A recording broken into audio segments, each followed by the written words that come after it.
Hi, welcome to nursing entrance. इस video में हम लोग बात करने वाले हैं अपगार स्कोर के बारे में। अपगार स्कोर से क्वेश्चंस जो है लगभग हर एक एग्जाम में 1 से 2 क्वेश्चन पूछे ही जाते हैं। इस बार के एएनएम एग्जाम में भी 2 से 3 क्वेश्चन हर एक शिफ्ट में लगभग अपगार स्कोर से था ही। तो चलिए देखते हैं ये क्या है आपका अपगार स्कोर। तो अपगार स्कोर जो है वो इंट्रोड्यूस किया गया था 1952 में वर्जीनिया अपगार के द्वारा। ये एमडी थे जिन्होंने अपगार स्कोर को इन्वेंट किया है। नेक्स्ट देखते हैं हम लोग अपगार स्कोर में जो है क्या क्या चीज़ हम लोग देखते हैं। तो जस्ट फुल फॉर्म की तरह हम लोग देख लेते हैं। फर्स्ट चीज़ जो हम लोग देखते हैं ए से एपियरेंस। एपियरेंस में देखते हैं हम लोग स्किन कलर, कौन से कलर का है। सेकंड में पी फॉर पल्स यानी हार्ट रेट। ओके। थर्ड जो चीज़ देखते हैं वो है ग्रीमेस रिस्पॉन्स यानी रिफ्लेक्सेस उनकी बच्चे का कैसा है। फोर्थ वन है एक्टिविटी। एक्टिविटी मतलब मसल टोन कैसा है, तो ये फोर्थ वन देखते हैं। और फिफ्थ वन है रिस्पायरेशन, आर फॉर रिस्पायरेशन, और इसमें हम लोग देखते हैं ब्रीदिंग रेट और एफर्ट को। तो ये पांचों चीज़ हम लोग मेज़र करते हैं अपगार स्कोर में। तो अगर अपगार का फुल फॉर्म देख लिया जाए तो A for appearance, P for pulse, G for grimace response, A for activity and R for respiration. इस तरह से भी आप लोग इसको याद रख सकते हैं। तो इसमें हम लोग करते क्या है, तो ये टेस्ट जो है वो तुरंत जब बेबी बर्थ होता है तो उसके तुरंत बाद दिया जाता है। ठीक है। इसमें क्या किया जाता है, जो 5 पैरामीटर्स है पीछे हम लोग देखे हैं उस पांचों चीज़ को देखा जाता है। और अगर ऐसा कुछ प्रॉब्लम दिखता है तो उसको क्या करते हैं हम लोग मेडिकल इमरजेंसी के लिए असेस करते हैं और उसे आगे रेफ़र भी करते हैं डॉक्टर के पास। तो बेसिकली हम लोग इसको कितनी बार करते हैं, आपका स्कोर 2 बार मेज़र किया जाता है। फर्स्ट है 0 से 1 मिनट तक यानी जन्म से 1 मिनट के अंदर, और सेकंड टाइम करते हैं हम लोग 5 मिनट बाद। जन्म से 5 मिनट बाद हम लोग करते हैं सेकेंड टाइम। और अगर ज़्यादा कुछ प्रॉब्लम 5 मिनट के बाद भी दिखता है तो हम लोग उसको आगे भी टेस्ट कर सकते हैं, बट मेनली इसको हम 2 ही बार टेस्ट करते हैं। और 2 बार अगर 1 मिनट और 5 मिनट के अंदर कुछ ऐसा प्रॉब्लम दिखता है तो हम लोग आगे रेफर कर देते हैं। नेक्स्ट है तो अपगार स्कोरिंग हम लोग करते कैसे हैं, तो देख लिए थे 5 पैरामीटर है और पांचों स्केल में हम लोग क्या करते हैं 0 से 2 का मार्किंग रहता है। ठीक है। तो 5 है तो 5 मिनिमम स्कोर जो हो सकता है वो 0 हो सकता है, और मैक्सिमम स्कोर जो होगा वो होगा 10 होगा। तो जो और उसमें क्या हाईएस्ट स्कोर 10 तो जनरली होता नहीं है, बट लगभग 7 से एबव जो स्कोर रहा उसी को हम लोग अच्छा मानते हैं। ठीक है। तो देखिए स्कोरिंग कैसे करेंगे। तो फर्स्ट साइन में अपना क्या था, कलर था यानी अपीयरेंस। अगर ब्लूइश या पेल बच्चा है तो हम लोग 0 मार्क्स देंगे उसको।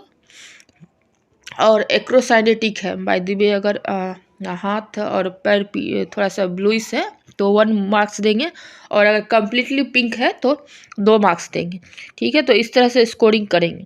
और हार्ट रेट एब्सेंट है तो 0 मार्क्स देंगे, और अगर हार्ट रेट लेस देन 100 पर मिनट है तो 1 मार्क्स देंगे, और ग्रेटर देन 100 मिनट है तो यानी सबसे अच्छा बच्चा है तो उसको 2 पॉइंट देंगे। नेक्स्ट है रिफ्लेक्स इरिटेबिलिटी। अगर हम लोग स्टिमुलेट करते हैं बच्चा कोई रिस्पॉन्स नहीं देता है तो हम लोग उसको 0 पॉइंट देंगे।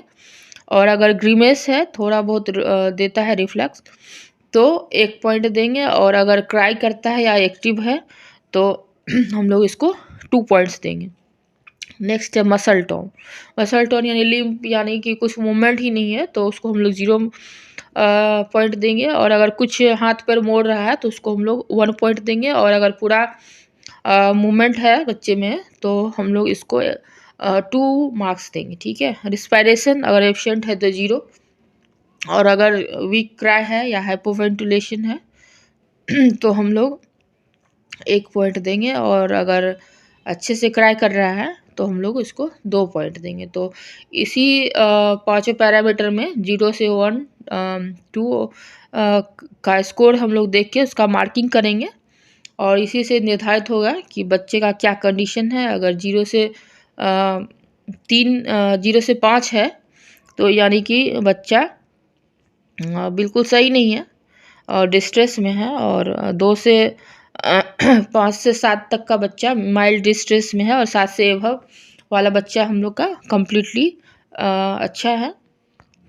तो अगर इसको ऑलरेडी मैंने बता दिया है कि अगर जिसका 7 से ज़्यादा स्कोर कर रहा है वो गुड हेल्थ में है, और अगर किसी कारण से उसका बेबी अनहेल्दी है तो लोअर स्कोर करेगा वो। और अगर लोअर स्कोर कर रहा है तो उसको जल्द से जल्द हम लोग को कोशिश करना चाहिए कि मेडिकल केयर प्रोवाइड किया जाए, जैसे कि सक्शनिंग हो गया एयरवे का, या ऑक्सीजन उसको देना, उसको अच्छे से ब्रीथ कराना होगा, ठीक है। एयरवे दीजिए, सक्शनिंग करिए, ये सब करिए। इसके बाद भी अगर लोअर स्केल रहता है तो हम लोग क्या करेंगे उसको आगे रेफ़र करेंगे। तो बट कुछ कंडीशंस में होता है कि लोअर स्कोर ही आता है। तो देखिए क्या-क्या कंडीशन है इसमें जो रहता है। अगर हाई रिस्क प्रेगनेंसी है, या सीज़ेरियन से बच्चा हुआ है, या कुछ कॉम्प्लिकेटेड लेबर है, या डिलीवरी पहले हो रहा है, तो इसमें थोड़ा-सा लोअर स्कोर आपको देखने को मिलेगा फर्स्ट 1 मिनट में। अगर 5 मिनट के बाद भी ये टेस्ट करते हैं और अगर स्कोर कम हो रहा है तो हम लोग क्या करेंगे, उसको डॉक्टर को मेडिकल केयर में रखेंगे और उसको क्लोज़ली वॉच करेंगे, ठीक है। Thank you, thanks for watching, like, subscribe and share.